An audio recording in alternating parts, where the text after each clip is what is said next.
సుప్రీంకోర్టులో ముందు విచారణ జరగబోతోంది. సుప్రీంకోర్టు ఏం చెప్తుంది? మరోవైపు రౌస్ ఎవెన్యూ కోర్టులో కేజ్రీవాల్ను కస్టడీకి 10 రోజుల పాటు కస్టడీ కోరబోతోంది ఈడీ.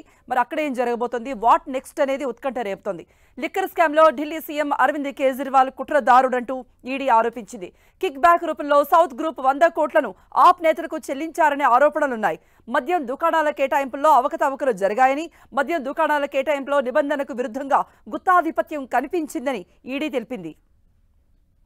మద్యం పాలసీలో మార్పులు చేర్పులు చేస్తూ ఢిల్లీ ఉప ముఖ్యమంత్రి సిసోడియా ప్రభుత్వానికి 145 కోట్ల రూపాయల నష్టం చేశారని, మద్యం వ్యాపారులు ప్రభుత్వానికి కట్టాల్సిన 145 కోట్ల రూపాయలను కోవిడ్ పేరుతో ఏకపక్షంగా ప్రభుత్వం మాఫీ చేసిందనే విమర్శలున్నాయి.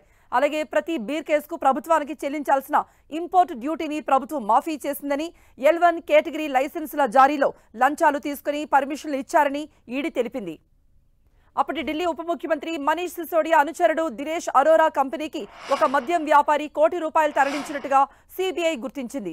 రీటైల్ వెండర్లకు క్రెడిట్ నోట్లు జారీ చేయడం ద్వారా లంచాలు ఇచ్చినట్టుగా సిబిఐ గుర్తించింది. మనీష్ సిసోడియా అనుచరులు దినేష్ అరోరా, అమిత్ అరోరా, అర్జున్ పాండేలు ఈ కుంభకోణంలో కీలక పాత్ర పోషించినట్టుగా గుర్తించారు ఈడీ అధికారులు.